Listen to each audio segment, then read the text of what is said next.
Shalom Bapak Ibu, saudara-saudari sekalian. Kita bersyukur di tengah segala kesibukan yang ada, di tengah segala keterbatasan yang ada saat ini, kita bisa beribadah di ibadah minggu kali ini. Semua hanya karena kasih dan karunia Tuhan. Bapak Ibu, di dalam persekutuan kita sebagai anggota-anggota tubuh Kristus, marilah kita menaikkan segala pujian, hormat, dan penyembahan kita kepada Sang Kepala Agung, Allah Tritunggal. Saya mempersilahkan Bapak Ibu sekalian untuk mengambil saat teduh.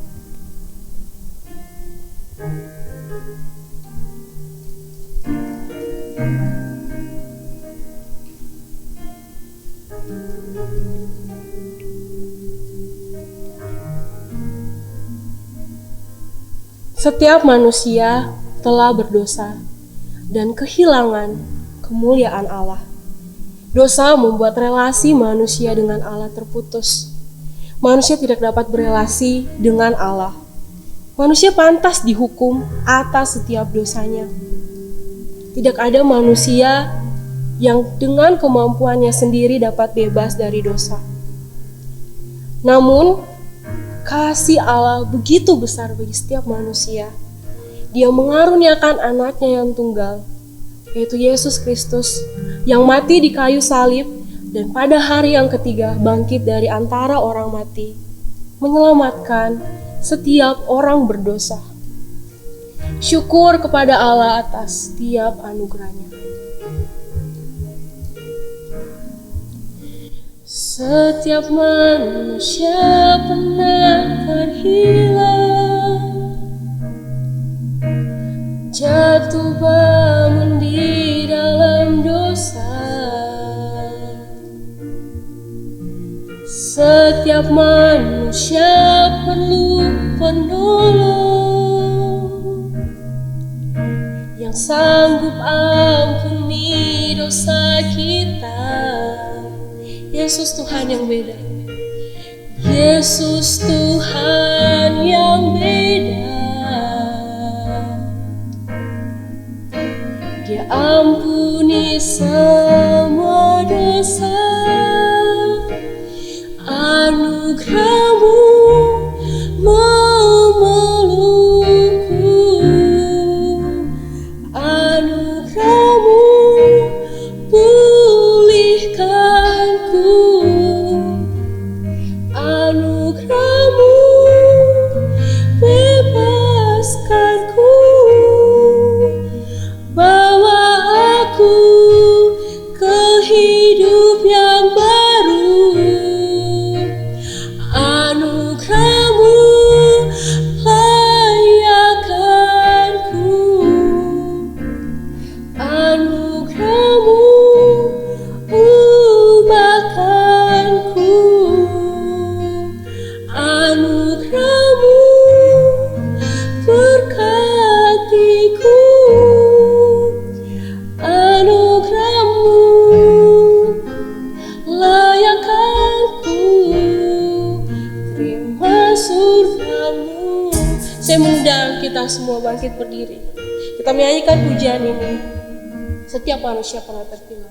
Setiap manusia pernah terhilang, jatuh bangun di dalam dosa.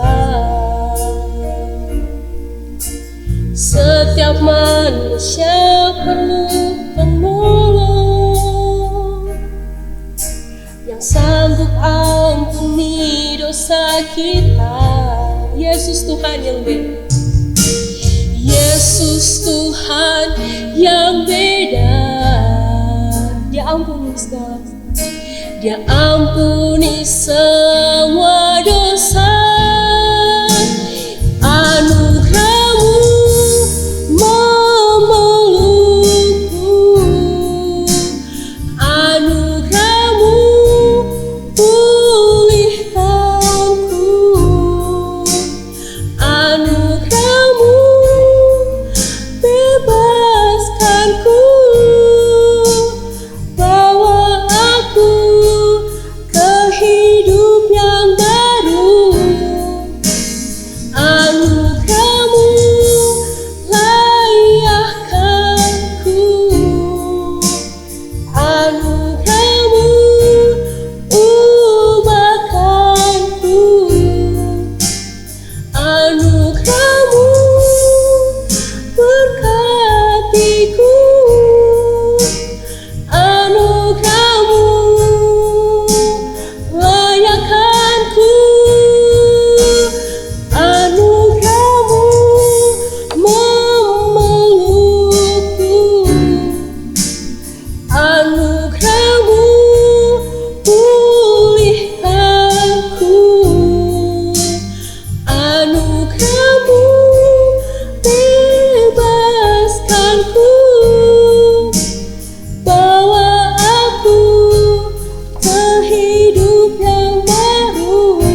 surgamu.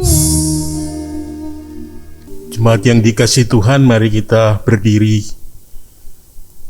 Terima kasih Bapa untuk pagi ini Engkau kembali mempersatukan kami untuk memuji menyembah-Mu. Karena itu kami menyerahkan segenap keberadaan kami dan mengakui, Tuhan, ampuni setiap dosa salah yang kami lakukan melawan kehendak-Mu, sehingga pagi hari ini lagi kami layak di hadapan-Mu, kami dapat memuji menyembah Allah di dalam roh dan kebenaran. Dan kami mempertaruhkan seluruh pelayanan pagi ini ke dalam tangan kuasa-Mu.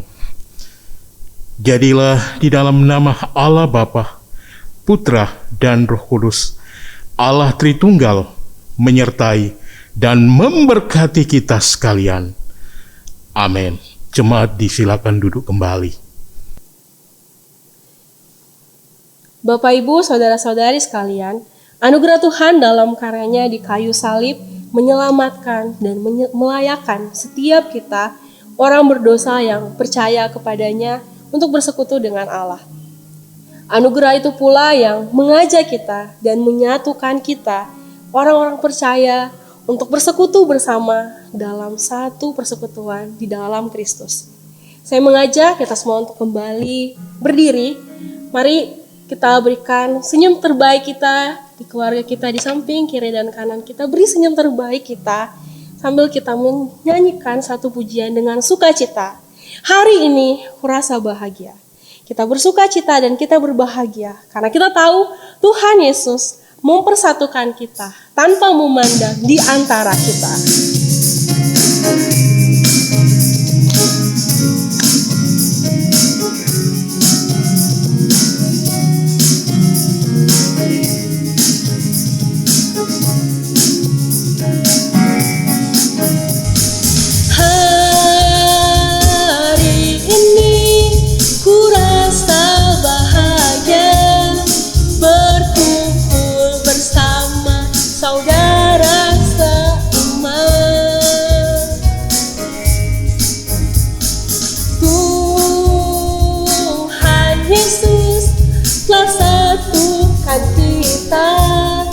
Tanpa memandang di antara kita. Mari kita semua bergandengan tangan. Bergandengan tangan dalam kasih, dalam satu hati, berjalan dalam terang kasih Tuhan.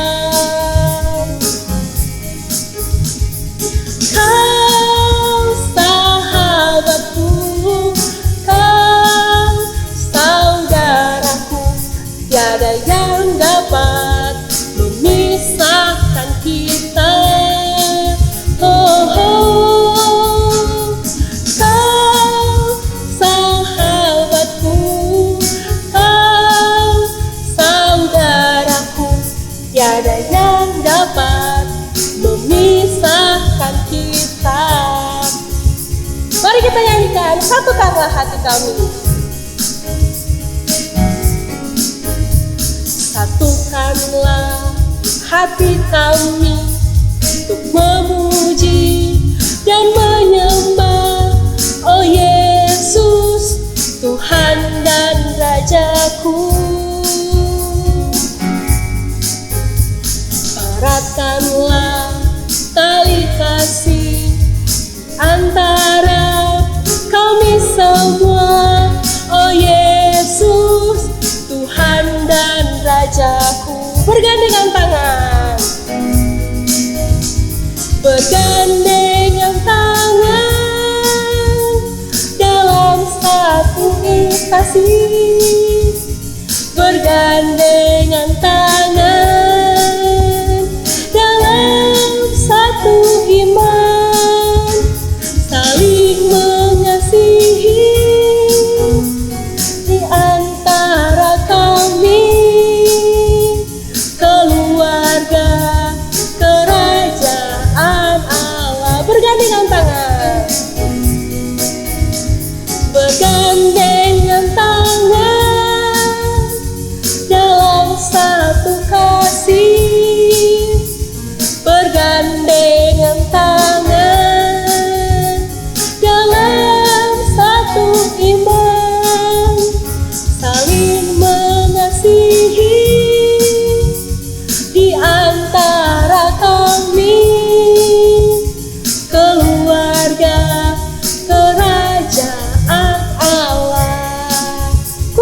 keluarga Tuhan.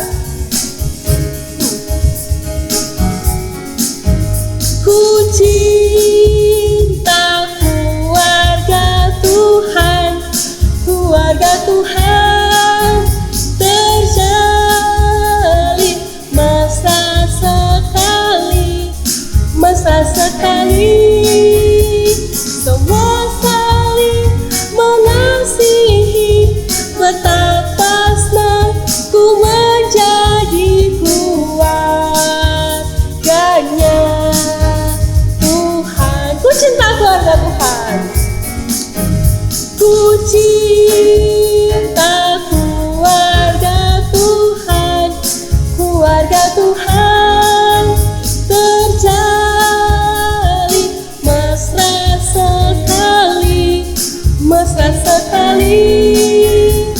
Semua saling mengasihi, betapa senang ku menjadi keluarganya Tuhan.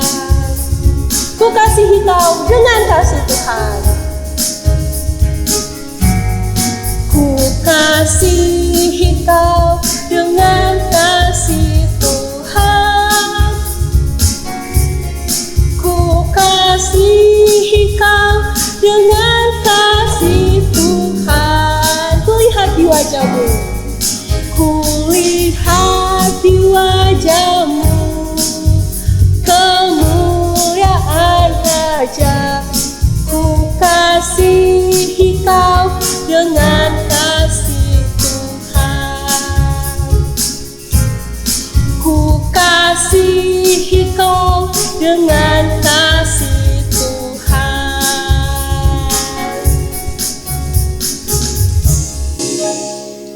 Bersyukur Bapak Ibu Saudara sekalian. Bapak Ibu Saudara-saudara sekalian, tema pemberitaan firman Tuhan hari ini ialah koinonia atau persekutuan. Koinonia ialah sebuah persekutuan di mana Yesus sebagai penyatu setiap anggota. Firman Tuhan hari ini akan dibawakan oleh Evangelis Frankie Wongso.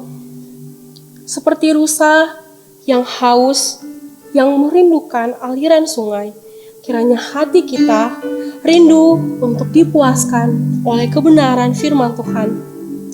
Mari kita mempersiapkan hati kita nyanyikan pujian pribadi yang mengenal hatiku.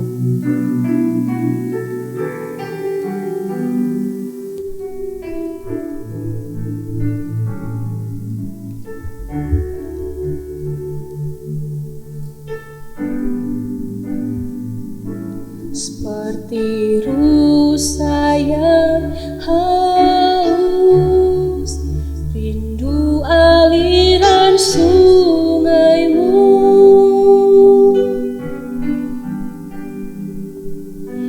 Hatiku tak tahan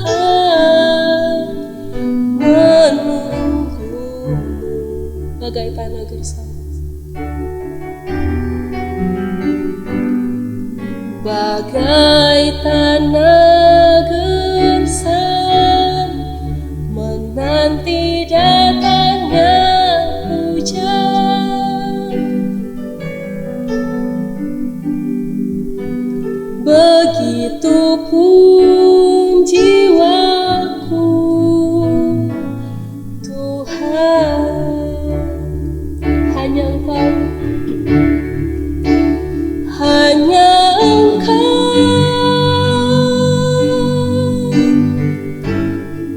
pribadi yang mengenal hatiku, tiada yang tersembunyi bagimu.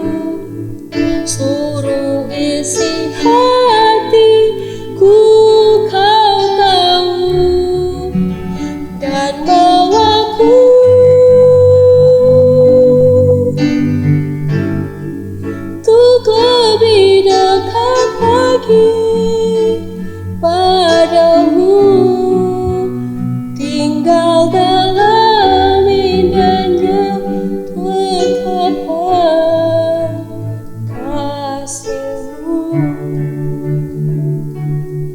seperti rusa yang haus. Seperti rusa yang haus, rindu aliran sungaimu.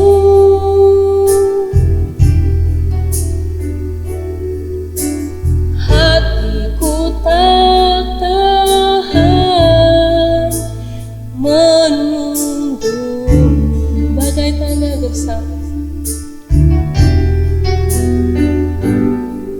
Bagai tanah gersang menanti datangnya hujan.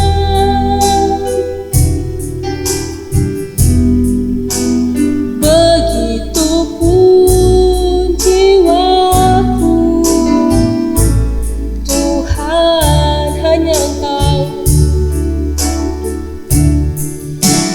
Hanya Engkau,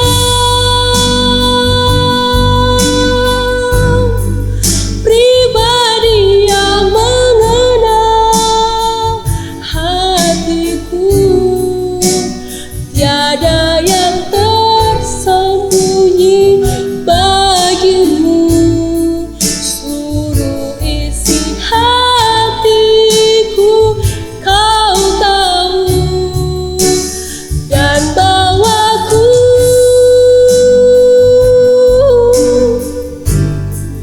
untuk lebih dekat lagi padamu. Tinggal dalam indahnya dekapan kasih-Mu. Tinggal dalam indahnya dekapan. Tinggal dalam indahnya dekapan kasih-Mu. Bapak, Ibu, jemaat dipersilakan duduk. Pada hambanya Evangelis Frankie Wongso dipersilakan. Selamat pagi Bapak Ibu, Shalom. Pada hari ini tanggal 11 April kita masih dalam suasana Paskah, dan pada hari ini kita boleh bersama-sama beribadah memuji Tuhan. Tiba saatnya kita mendengarkan firman Tuhan. Firman Tuhan hari ini dari surat Ibrani pasal 10 ayat 19 hingga ayat yang ke-25. Ibrani pasal 10 ayat 19 hingga ayat yang ke-25. Nah, tema yang diberikan yaitu koinonia. Mari sebelumnya kita bersama-sama berdoa.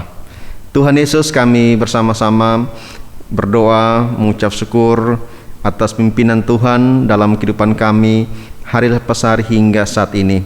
Kami masih ada karena kasih Tuhan, karena anugerah Tuhan. Ajari kami untuk hidup bersyukur dan tetap memandang kepada Tuhan. Tiba saatnya kami mendengarkan firman Tuhan. Tuhan tolong hamba-Mu dalam menjelaskan firman Tuhan, dan setiap kami boleh mengerti, memahami firman Tuhan dan aplikasikan untuk hidup kami masa kini. Terima kasih Tuhan Yesus, dalam nama Yesus kami berdoa. Amin. Ibrani pasal 10 ayat 19 hingga ayat yang ke-25. Saya akan membacakan buat kita semua. Jadi saudara-saudara, oleh darah Yesus kita sekarang penuh keberanian dapat masuk ke dalam tempat kudus, karena Ia telah membuka jalan yang baru dan yang hidup bagi kita melalui tabir, yaitu dirinya sendiri. Dan kita mempunyai seorang imam besar sebagai kepala rumah Allah. Karena itu marilah kita menghadap Allah dengan hati yang tulus ikhlas dan keyakinan iman yang teguh. Oleh karena hati kita telah dibersihkan dari hati nurani yang jahat, dan tubuh kita telah dibasuh dengan air yang murni. Marilah kita teguh berpegang kepada pengakuan tentang pengharapan kita, sebab Ia yang menjanjikannya setia. Dan marilah kita saling memperhatikan, supaya kita saling mendorong dalam kasih dan dalam pekerjaan baik. Janganlah kita menjauhkan diri dari pertemuan-pertemuan ibadah kita, seperti dibiasakan oleh beberapa orang, tetapi marilah kita saling menasihati dan semakin giat melakukannya menjelang hari Tuhan yang mendekat. Sampai demikian jauh pembacaan firman Tuhan. Bapak Ibu, dalam hidup ini kita perlu memperhatikan bagaimana persekutuan kita dengan Tuhan dan persekutuan kita dengan sesama. Apakah persekutuan kita dengan Tuhan itu dari hari ke hari semakin bertambah, semakin meningkat, dan begitupun persekutuan kita dengan sesama itu semakin hangat, atau justru sebaliknya, persekutuan kita dengan Tuhan itu vertikal, itu penting Bapak Ibu. Persekutuan kita dengan sesama juga penting, karena kita ini adalah makhluk sosial, manusia yang tidak bisa hidup sendiri, manusia yang membutuhkan kehadiran sesamanya di dalam kehidupan hari lepas hari. Nah, persekutuan yang bersifat vertikal dan horizontal ini yang kita pelajari pada hari ini. Yang pertama, persekutuan vertikal, yaitu mengingat apa yang telah diperbuat oleh Yesus. Bapak Ibu, saudara-saudari, ayat 19-21 kita dapat lebih memahami atau mengerti bila kita memperhatikan konteks di dalam Perjanjian Lama. Nah, di dalam Perjanjian Lama, orang Israel tidak bisa sendiri atau langsung menghadap Allah yang Maha Kudus. Kalau orang Israel atau manusia langsung menghadap Allah yang Maha Kudus, manusia pasti mati. Manusia atau orang Israel butuh perantara, yaitu imam. Nah, bait Allah atau sebelum ada bait Allah itu disebut namanya kemah suci. Ada tempat yang namanya pelataran, ruang kudus dan maha kudus. Nah, Bapak Ibu, ketika umat Israel mau mempersembahkan korban, ketika mau menghadap Allah, itu hanya sampai pada pelataran. Nah, para imam memasuki ruang kudus, sedangkan imam besar itu memasuki ruang maha kudus, dan itu pun setahun sekali. Nah, Bapak Ibu, di antara ruang kudus dan maha kudus itu terdapat tabir pemisah. Hal ini menyatakan keterpisahan antara manusia yang berdosa dengan Allah yang maha kudus. Dosa itu menjadi pemisah antara manusia yang berdosa, yang sudah berdosa, dengan Allah yang maha kudus. Karena itu Allah mengutus Yesus datang ke dunia ini menjadi perantara antara manusia yang berdosa dengan Allah yang maha kudus. Saudara, Yesus datang ke dunia ini, dia melayani, memberitakan Injil, mengajar, membuat mujizat, ini itu dan sebagainya, dan puncaknya itu kematian dia di atas kayu salib. Pada saat Yesus mati, itu berbagai peristiwa terjadi. Antara lain, tabir bait suci terbelah menjadi dua, dari atas sampai bawah. Tabir bait suci yang terbelah ini adalah tabir apa? Yang memisahkan ruang kudus dan ruang maha kudus. Apa maksudnya? Tabir bait suci yang memisahkan ruang kudus dan maha kudus ini terbelah dari atas sampai ke bawah. Hal ini merupakan lambang jalan menuju Allah, jalan kepada Allah telah terbuka melalui kematian Yesus di atas kayu salib. Nah, kematian Yesus membuka jalan bagi kita sehingga kita dengan penuh keberanian menghadap Allah tanpa takut akan kematian. Hal ini bukan berarti kita menghadap Allah dengan cara kita atau semau-mau kita, Bapak Ibu, tetapi apa? Dengan hati yang tulus dan keyakinan iman yang teguh. Jadi ketika kita menghadap Allah itu tidak asal-asalan, tetapi menghadap Allah itu dengan penuh penghormatan kepada Allah yang kita sembah. Ini kita harus ingat ini. Yang pertama, kita harus ingat akan persekutuan kita yang bersifat vertikal, yaitu mengingat akan apa yang telah diperbuat oleh Yesus. Yang kedua, persekutuan yang bersifat horizontal, atau sesuai dengan tema hari ini, yaitu koinonia. Ada 3 hal yang dilakukan oleh gereja, Bapak Ibu. Apa yang Bapak Ibu tahu? Marturia, apalagi diakonia dan koinonia. Nah, hari ini masih dalam suasana Paskah, biarlah semangat kita kembali dibangkitkan untuk terus melakukan 3 hal ini, yaitu marturia, diakonia, dan koinonia. Khusus hari ini kita membahas tentang koinonia. Satu pertanyaan, unsur apa saja yang ada di dalam koinonia? Unsur apa saja yang ada di dalam koinonia, Bapak Ibu? Ya, di dalam koinonia itu ada unsur hidup saling perhatikan satu sama lain pada ayat 24. Nah, tubuh kita, Bapak Ibu, tubuh kita ini terdiri atas berbagai anggota. Ada telinga, ada mata, hidung, mulut, dan lain sebagainya. Itu menjadi satu kesatuan dan tidak terpisahkan dan saling membutuhkan. Ketika kita mau membutuhkan pulpen untuk menulis, kemudian pulpennya ada letak di sana. Untuk supaya kita bisa dapat ambil pulpen itu, kita harus ke sana untuk mengambilnya, atau bisa juga minta tolong orang lain untuk mengambil dan memberikan kepada kita. Nah, tubuh kita terdiri dari berbagai anggota, tetapi menjadi satu kesatuan dan tidak terpisahkan. Nah, begitu pula dengan gereja, Bapak Ibu. Sebagai anggota tubuh Kristus, terdiri dari anggota-anggota yang menjadi satu kesatuan. Semua anggota itu penting adanya, Bapak Ibu. Penting adanya, termasuk anggota yang katakanlah yang paling lemah sekalipun. Nah, seringkali orang menilai sesama anggota jemaat dengan kacamata jasmani, ya, dengan kacamata jasmani, sehingga koinonia terhadap mereka yang biasa-biasa saja secara ekonomi, secara status sosial, atau latar belakang pendidikan yang tidak tinggi, itu kurang diperhatikan. Saudara, saling memperhatikan adalah bagian dari koinonia. Bagian dari koinonia. Ketika koinonia dengan sesama itu kita lakukan, itu merupakan apa? Wujud dari kasih. Merupakan wujud dari kasih kita terhadap satu sama yang lain.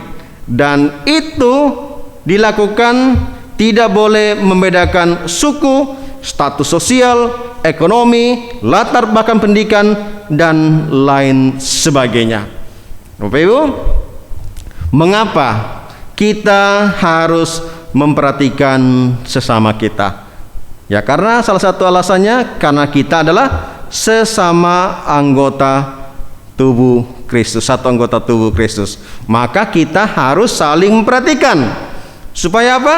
Supaya saling mendorong dalam kasih dan dalam pekerjaan baik. Bapak Ibu, kasih sejati adalah kasih yang membangun. Kasih yang sejati, kasih yang bisa menopang orang. Kasih yang sejati, kasih yang menjadi berkat bagi orang lain. Kasih yang sejati, kasih yang bisa mengorbankan diri untuk orang lain. Kasih yang sejati itu keluar dari hati yang tulus, bukan dengan berpura-pura. Bapak Ibu, saling memperhatikan bisa berupa apa saja. Saling memperhatikan berupa apa saja. Bukan memperhatikan suami orang atau istri orang, apalagi menginginkannya. Wah, itu tidak boleh ya, Bapak Ibu ya. Memperhatikan istri orang, suami orang, kemudian menginginkannya, itu tidak boleh, itu dosa. Ya, saling memperhatikan di dalam kasih dan perbuatan baik. Ini perlu atau tidak perlu, Bapak Ibu? Ini perlu atau tidak perlu? Perlu dilakukan oleh kita sesama anggota tubuh Kristus. Kita adalah orang Kristen. Nah, kata saling itu berarti si A memperhatikan si B, atau sebaliknya. Bukan hanya si A memperhatikan si B, kemudian si B masa bodoh, yang penting si A memperhatikan saya. Tidak bisa gitu. Kata saling, si A memperhatikan si B, kemudian si B juga memperhatikan akan si A. Nah, orang Kristen, Bapak Ibu, orang Kristen yang tidak memperhatikan orang lain, sekali lagi, orang Kristen yang tidak memperhatikan orang lain di dalam satu komunitas, itu berarti dia lebih apa? Mengasihi dirinya, mengasihi dirinya sendiri. Tidak ada kepekaan koinonia, terhadap sesama. Kita bisa belajar dari jemaat mula-mula bagaimana koinonia atau persekutuan mereka dengan sesama itu begitu kuat, dan kehidupan mereka pun makin terkenal oleh orang-orang yang ada pada saat itu. Nah, koinonia mereka begitu kuat, jemaat mula-mula. Kita juga bisa melihat contoh yang lain, jemaat Filipi, bagaimana koinonia mereka begitu kuat memperhatikan akan Rasul Paulus, bahkan mengirimkan Epaphroditus untuk memperhatikan Paulus di penjara. Luar biasa koinonia daripada jemaat Filipi. Kita juga bisa ambil contoh yang lain dalam surat Tesalonika. Paulus mengucap syukur kepada Allah dan selalu ingat akan mereka, karena jemaat Tesalonika itu apa? Hidup di dalam kasih. Karena kasih. Nah, Tesalonika 1 ayat 3, 2 Tesalonika 1 ayat 3 dikatakan kasih jemaat seorang akan lain itu makin bertambah kuat karena mereka telah mengalami kasih Kristus dan menerapkan dalam hidup mereka. Inilah salah satu bentuk daripada koinonia. Ketika hidup di dalam kasih, memperhatikan satu sama yang lain, itulah koinonia. Bapak Ibu, dalam sebuah tulisan yang saya baca mengatakan seseorang yang kehilangan kasih yang semula, perasaan dan tingkah lakunya kepada seseorang yang seharusnya dikasihi akan menjadi hambar. Banyak sekali kita jumpai dalam hidup ini. Dengan berlalunya waktu dapat mengakibatkan kasih itu menjadi pudar. Kehilangan kasih semula juga bisa terjadi. Karena apa? Karena apa? Bosan, bisa karena sikap sombong, merasa tidak butuh, mampu berdiri sendiri, dan berbagai faktor lainnya. Bapak Ibu, bagaimana dengan kasih kita? Bisakah seseorang melayani tanpa kasih? Bisa. Dalam kitab Wahyu, surat yang ditujukan kepada jemaat Efesus, Yesus menegur mereka. Berbicara tentang menegur dan ditegur itu sesuatu yang biasa. Misalnya di tempat kerja, atasan kita menegur kita karena suatu kesalahan yang kita buat, atau hamba Tuhan menegur kita karena suatu kesalahan atau pelanggaran yang kita buat. Tapi teguran itu harus didasari dengan kasih supaya orang tersebut bisa berubah. Tetapi semuanya bergantung kepada kita yang ditegur, pada orang yang ditegur, mau terima teguran atau tidak, atau mengatakan marah-marah dan sebagainya. Nah, Yesus menegur jemaat Efesus karena mereka telah meninggalkan kasih yang semula. Bapak Ibu, jemaat Efesus meskipun giat dan berjerih payah, namun mereka kehilangan kasih yang semula. Karena itu Yesus menegur mereka pada ayat yang kelima di dalam surat Wahyu. Sebab itu ingatlah betapa dalamnya engkau telah jatuh. Yesus memberi perintah kepada mereka untuk bertobatlah dan lakukanlah lagi apa yang semula mereka lakukan, yaitu apa? Kasih yang mula-mula, kasih yang murni, kasih yang tulus. Kasih itulah hal penting di dalam koinonia, seorang terhadap yang lain. Bapak Ibu, mari kita memperhatikan satu sama yang lain. Memperhatikan satu sama yang lain itu merupakan bagian atau unsur dari koinonia. Berikutnya, unsur apa saja yang ada di dalam koinonia? Saling menasihati. Janganlah menjauhkan diri dari pertemuan ibadah. Ibrani pasal 10 ayat 25. Nah, di dalam koinonia, Bapak Ibu, tidak hanya saling memperhatikan. Perhatikan baik-baik.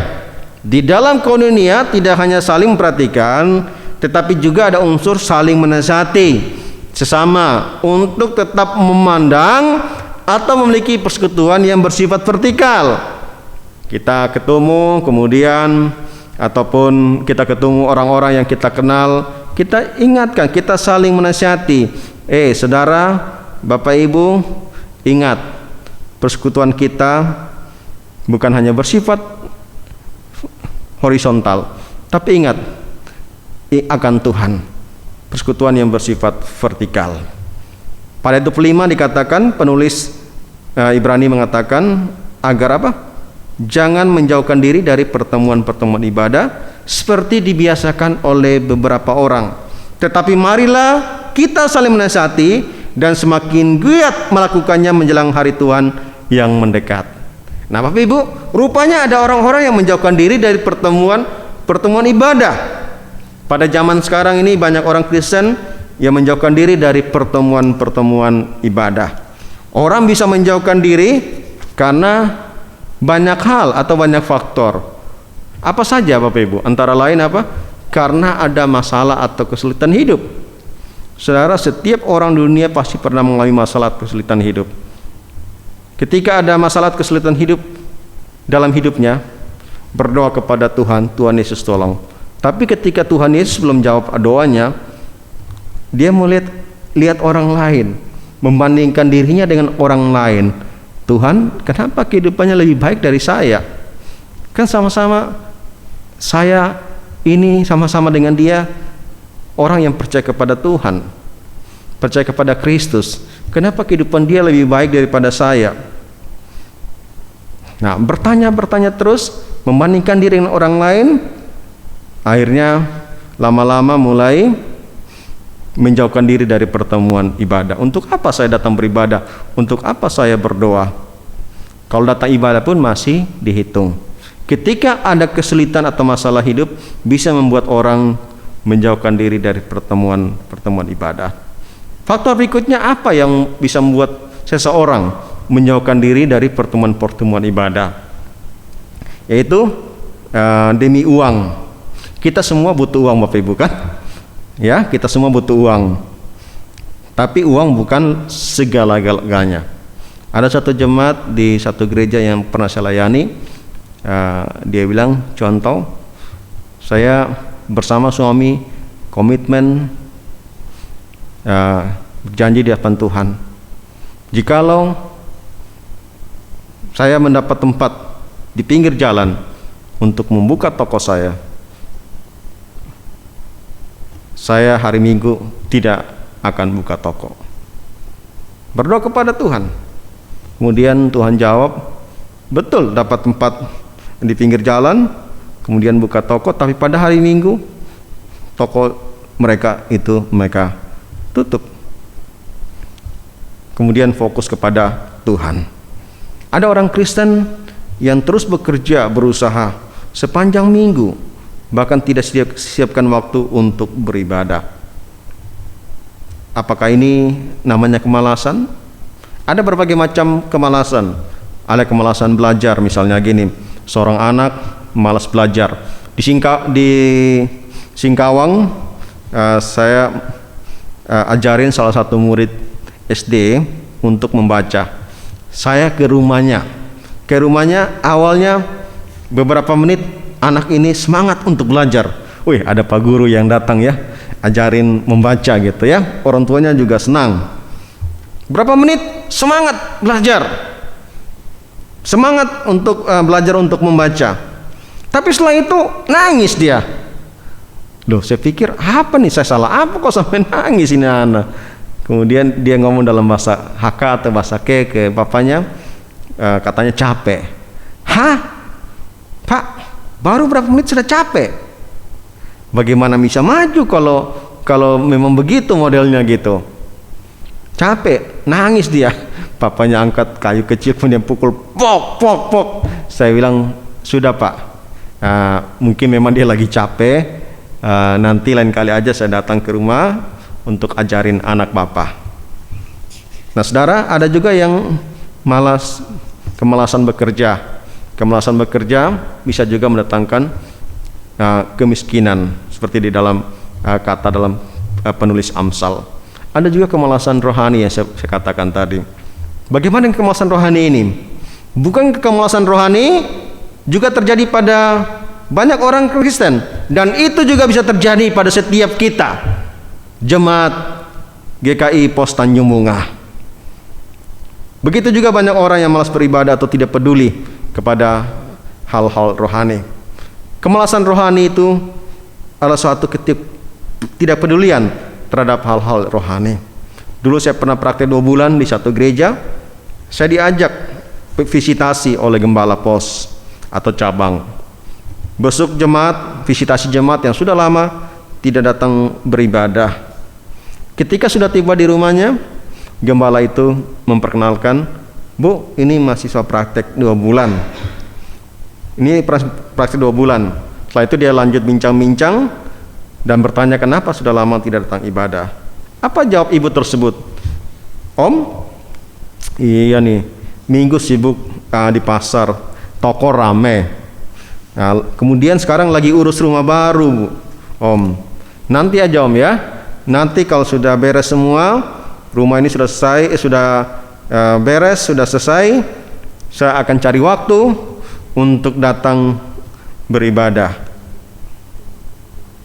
1 minggu sebelum saya kembali ke pusat, karena ada jadwal di pusat, saya khotbah dari mimbar, ibu tersebut datang. Sesudah itu saya tidak tahu apakah dia datang kembali beribadah atau tidak, saya tidak tahu.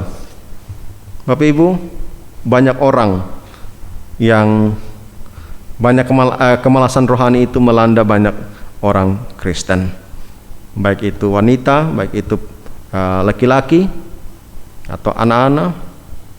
Zaman sekarang ini, 1 tahun terakhir, rata-rata gereja secara khusus di Indonesia itu ibadah online karena virus corona, COVID-19 yang melanda dunia, bahkan Indonesia dan juga kota Makassar. Sehingga untuk saat ini kebanyakan gereja masih ibadah online. Tapi memang terasa beda ya ketika kita ibadah online atau ketika kita ibadah onsite. Ketika kita ibadah onsite, berapa banyak jemaat, berapa banyak yang dari kita yang ikut ibadah dengan kerinduan yang terus menggebu-gebu untuk datang memuji Tuhan, menyembah Tuhan. Gitupun pada saat ketika kita ibadah online di tempat kita masing-masing, kita mendengarkan firman Tuhan, kita beribadah. Berapa banyak yang ikut?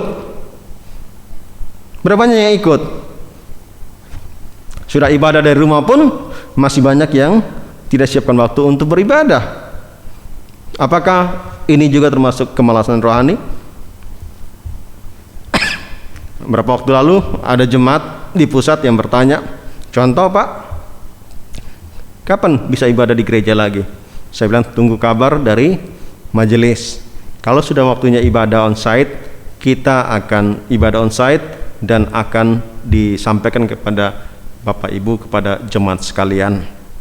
Ketika kita ibadah online saat ini atau suatu saat ketika kita ibadah onsite, biarlah semangat kita, spirit kita untuk terus memuji Tuhan, menyembah Tuhan tetap ada di dalam hati kita. Jangan pelihara kemalasan rohani. Faktor berikutnya apa? Ada juga orang yang menjauhkan diri dari pertemuan ibadah karena demi kesenangan atau hobi. Saya kan kerja Senin sampai Sabtu. Nah, Minggu adalah saya siapkan waktu untuk pergi bersama keluarga untuk rekreasi, berwisata, atau olahraga ini, olahraga itu. Kemudian sudah capek, malam tidak mau ibadah. Nah, Bapak Ibu, bagaimana peran kita sesama anggota ketika melihat saudara atau teman kita atau sesama anggota yang menjauhkan diri dari pertemuan ibadah oleh karena kesulitan hidup, oleh karena demi mengejar uang, oleh karena kesenangan, hobi dan lain sebagainya. Bagaimana peran kita? Nah, Ibrani 10 ayat 25 mengatakan tentang kalau kita melihat unsur dalamnya itu tentang menasihati, ya, menasihati, yaitu jangan menjauhkan diri dari pertemuan ibadah. Ibadah bukan hanya sekedar kita memuji Tuhan pada hari Minggu, beribadah mendengarkan firman Tuhan pada hari Minggu, tetapi menyangkut seluruh aspek kehidupan kita itulah ibadah yang sejati.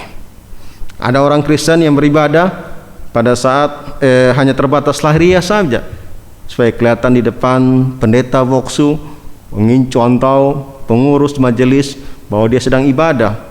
Hadir gereja pada saat onsite, ibadah onsite atau online, ya sudah cukup.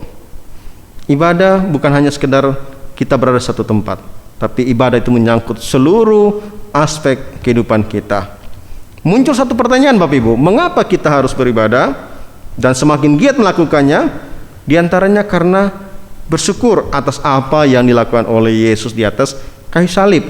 Beberapa waktu lalu kita memperingati akan kesengsaraan Yesus dan kematian Yesus. Kita memperingati Jumat Agung. Yesus mati di atas kayu salib untuk menebus dosa-dosa kita, umat pilihannya. Penebusan Yesus itu bersifat terbatas pada orang-orang pilihannya. Orang-orang pilihan yang dipilih oleh Allah sebelum dunia dijadikan. Orang-orang pilihan tidak mungkin tidak percaya, pasti akan percaya.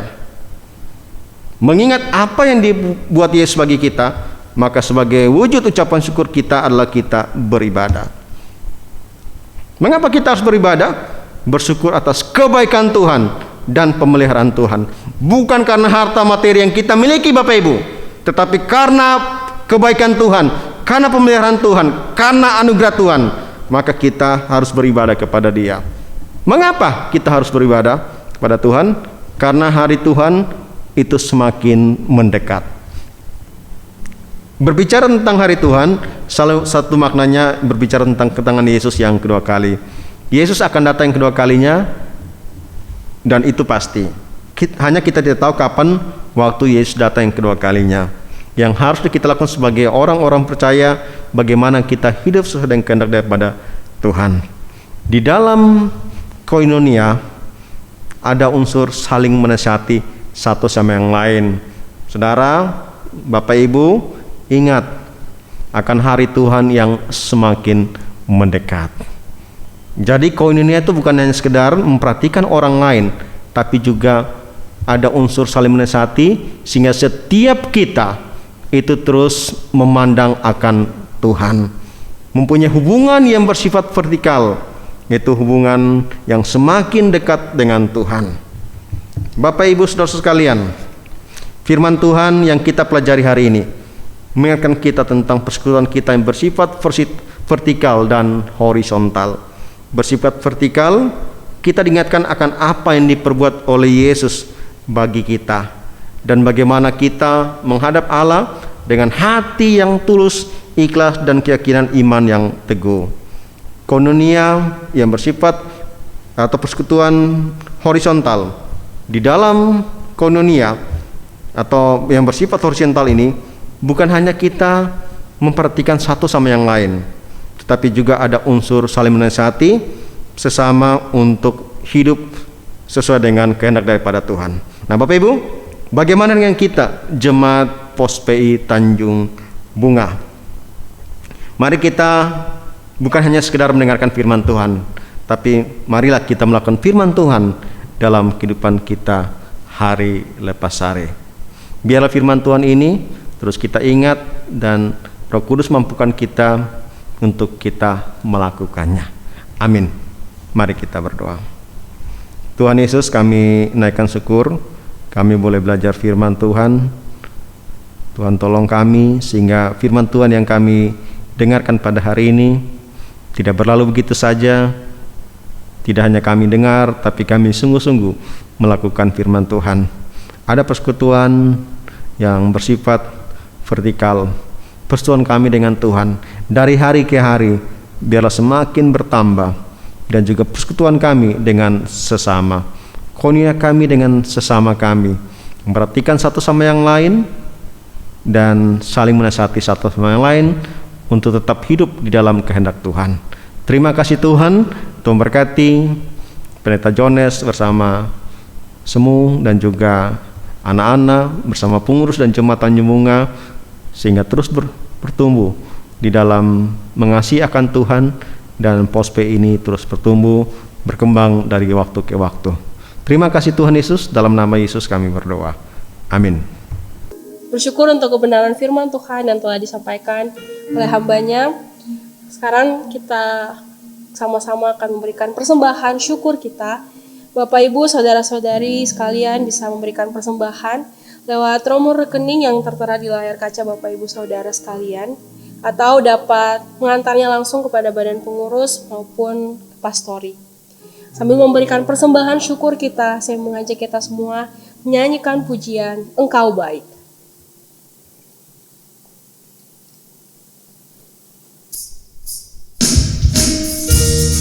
Bapak, Ibu, Saudara sekalian bisa sambil bertepuk tangan kita menyanyikan pujian ini.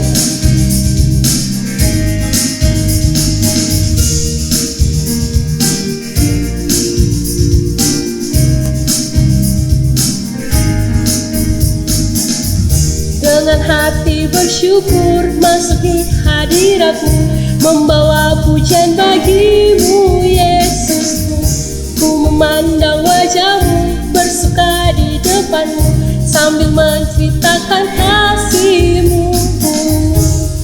Ku mengangkat tanganku, bersorak-sorai bagi kebaikan-Mu. Engkau baik, sangat baik, kasih setia-Mu tak pernah berubah. Engkau baik, sangat baik, kasih setia-Mu tak pernah berubah. Kita nyanyikan pujian ini sekali lagi dengan hati bersyukur. Dengan hati bersyukur masuk di hadirat-Mu, membawa pujian bagi-Mu Yesusku.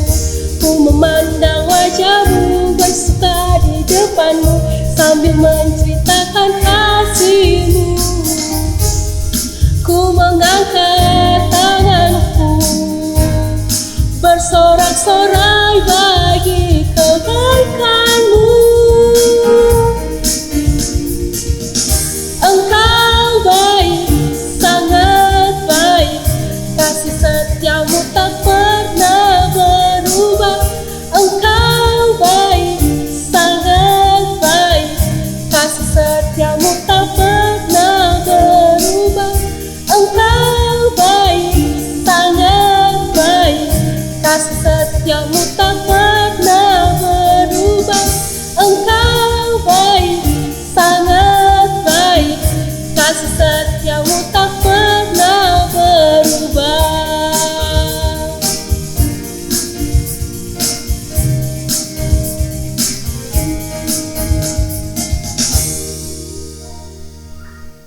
Mari kita bersatu dalam doa.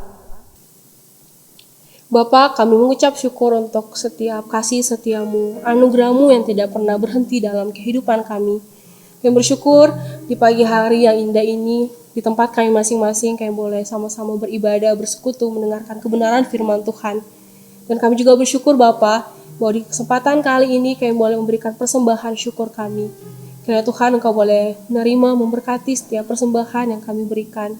Kiranya persembahan ini boleh dipakai dalam setiap pelayanan-Mu di muka bumi ini, dan melaluinya nama-Mu dipermuliakan. Engkau memberkati dan menolong, memberikan hikmat kepada setiap badan pengurus yang mengelola persembahan ini.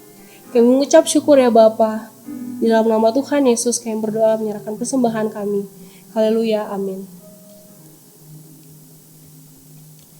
Bapak, Ibu, Saudara sekalian, saya mengundang kita semua bangkit berdiri bersama-sama dengan seluruh orang percaya di segala tempat dan zaman. Kita mengikrarkan pengakuan iman rasuli.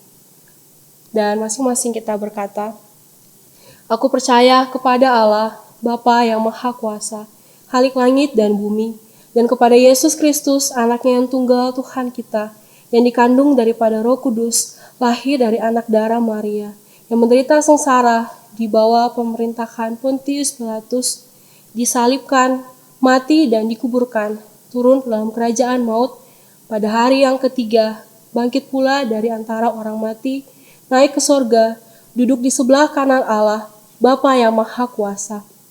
Dan dari sana Ia akan datang untuk menghakimi orang yang hidup dan yang mati. Aku percaya kepada Roh Kudus, gereja yang kudus dan am, persekutuan orang kudus, pengampunan dosa, kebangkitan tubuh, dan hidup yang kekal. Amin. Dipersilakan duduk kembali. Doa syafaat akan dipimpin oleh Pendeta Jonas. Pada hambanya dipersilakan. Bapak Ibu, mari kita tundukkan kepala kita berdoa sehati. Oleh karena pimpinan dan kasih Tuhan, kami boleh bersyukur beribadah pagi ini. Bapa, terima kasih oleh karena kasih dan kuasa-Mu. Kami umat-Mu pagi ini memuji Engkau sebab seluruh pelayanan dalam rangka Paskah telah berlangsung. Semua persiapan di tengah pelayanan, demikian pula seluruh jemaat Tuhan yang telah boleh mengikuti seluruh rangkaian ibadah, dan semua yang sudah melayani, kami sekalian mengalami menikmati akan berkat dari Tuhan melalui perayaan Paskah. Minggu ini lagi Tuhan, saat kami boleh bersekutu, kami bersyukur pula firman-Mu telah hadir di tengah kami melalui hamba-Mu yang sudah Tuhan utus memberitakan. Karena itu kami memohon ya Tuhan, karuniakan bagi semua kami umat-Mu, agar di dalam seluruh kehidupan kami, melalui pengorbanan Kristus dan karya kebangkitan Kristus, membawa kami untuk terus membangun persekutuan di antara kami, sehingga kami boleh saling membangun di dalamnya, kami boleh saling mendukung satu dengan yang lain, sehingga melalui seluruh persekutuan yang ada di tengah pelayanan gereja GKI Pospe Tanjung Bunga, nama Allah terus dimuliakan. Bapa, pagi ini pun kami mau menyerahkan ke hadapan Tuhan segenap pelayanan yang akan kami jalani sepanjang bulan yang sedang kami jalani ini. Bersyukur untuk semua hal yang boleh dapat kami tetapkan, dan memohon Tuhan untuk pertemuan sehubungan dengan pelayanan yang kami akan laksanakan di hari Minggu yang akan datang. Karuniakan ya Tuhan bagi kami semua kesiapan hati, sehingga melalui semua hal yang kami akan bicarakan demi pengembangan dan pelayanan di GKI Pospe Tanjung Bunga, kami semua badan pengurus yang ada dapat bersama-sama ambil bagian dan turut aktif di dalamnya. Kami menyerahkan secara khusus Tuhan perayaan ibadah Paskah gabungan Sabtu ceria di hari Sabtu nanti, Minggu tanggal 10 nanti. Anugerahkan Tuhan sehingga seluruh pelayanan ini berlangsung dalam pimpinan Tuhan. Semua persiapan pelayanan ini kami pertaruhkan dalam tangan-Mu. Pakai urapi semua hamba-hamba-Mu yang melayani. Setiap anak-anak kekasih kami boleh dapat mengikuti semuanya dengan baik. Bapa, kami percaya ketika kami boleh bersama-sama sebeban sehati membawa ke hadapan Tuhan untuk bangsa dan negeri kami. Kami menyerahkan, anugerahkan ya Tuhan situasi yang aman dan kondusif di seluruh wilayah tanah air kami, lebih lagi di kota kami Makassar, sehingga kami umat-Mu dapat tetap memuji, menyembah Allah dalam roh dan kebenaran melalui seluruh aktivitas kehidupan yang kami jalani. Kami pun terus mendukung upaya pemerintah kami untuk pelaksanaan vaksinasi. Biarlah seluruh jemaat kami pun dapat boleh mengikuti dan mengambil bagian di dalamnya. Kami pertaruhkan ke hadapan Tuhan, jadilah kehendak Allah yang terbaik di tengah seluruh kegiatan ini. Bapa, terima kasih untuk semua hal yang telah Tuhan izinkan kami boleh alami jalani. Kami menyerahkan seluruh kehidupan kami dalam tangan kuasa Allah. Jadilah seturut sesuai dengan kehendak-Mu. Bersyukur Tuhan untuk seluruh jemaat Tuhan yang boleh menikmati mengalami segala kebaikan-kebaikan Tuhan di dalam kehidupan mereka, mereka yang mengalami anugerah oleh karena syukur ulang tahun yang Tuhan anugerahkan, mereka pun yang mengalami kebaikan oleh karena keberhasilan dan segala hal yang telah tercapai, disertai diberkati Tuhan. Tuhan, terima kasih. Dan kami pun tetap memohon, biarlah melalui kehidupan yang senantiasa berharap bergantung penuh kepada Tuhan, Allah akan menyertai, menuntun seluruh jemaat, sehingga terus hidup terpelihara dalam anugerah-Mu Tuhan. Ini doa kami menaikkan ke hadapan Tuhan yang sudah mengajar kami berdoa bersama-sama. Bapa kami yang di sorga, dikuduskanlah nama-Mu, datanglah kerajaan-Mu, jadilah kehendak-Mu di bumi seperti di sorga. Berikanlah kami pada hari ini makanan kami yang secukupnya, dan ampunilah akan kesalahan kami, seperti kami juga mengampuni orang yang bersalah kepada kami.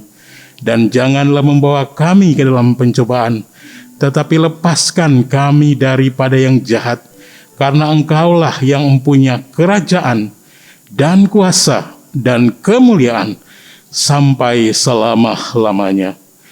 Amin. Bapak Ibu, mari kita akan mengakhiri ibadah kita pagi ini bersama-sama. Kita berdiri juga, mari kita menyanyikan pujian Doksogi.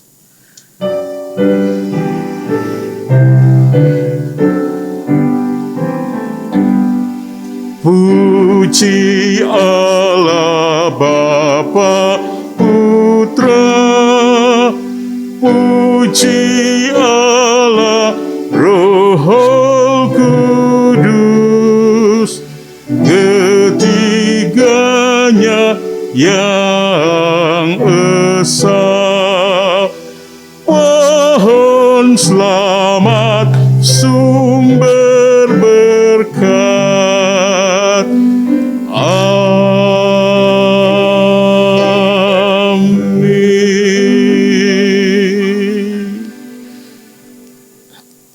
Jemaat yang dikasihi Tuhan, arahkanlah seluruh hidupmu dan terimalah berkat dari Tuhan.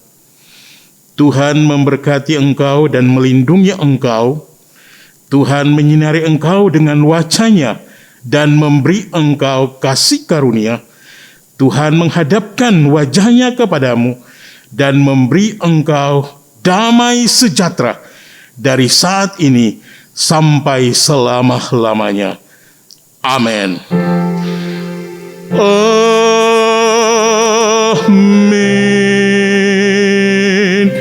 Amin. Amin.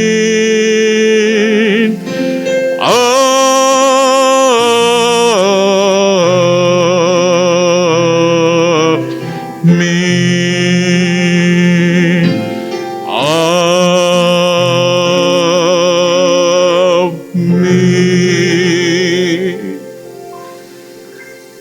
Jemaat disilakan duduk saat teduh. Ibadah kita selesai. Bapak Ibu bersyukur di pagi hari ini kalau kita boleh bersekutu bersama-sama. Kita sudah berada di bulan April dan kami mengingatkan kepada jemaat sekalian, mari kita terus bersama-sama setia dalam persekutuan. Jadwal-jadwal ibadah yang sudah ada, kami mendorong Bapak Ibu sekalian untuk bisa mengikuti dengan baik ibadah-ibadah komisi, juga ibadah situasional. Dan selamat menjalani seluruh aktivitas di tengah kehidupan bulan yang baru ini Bapak Ibu.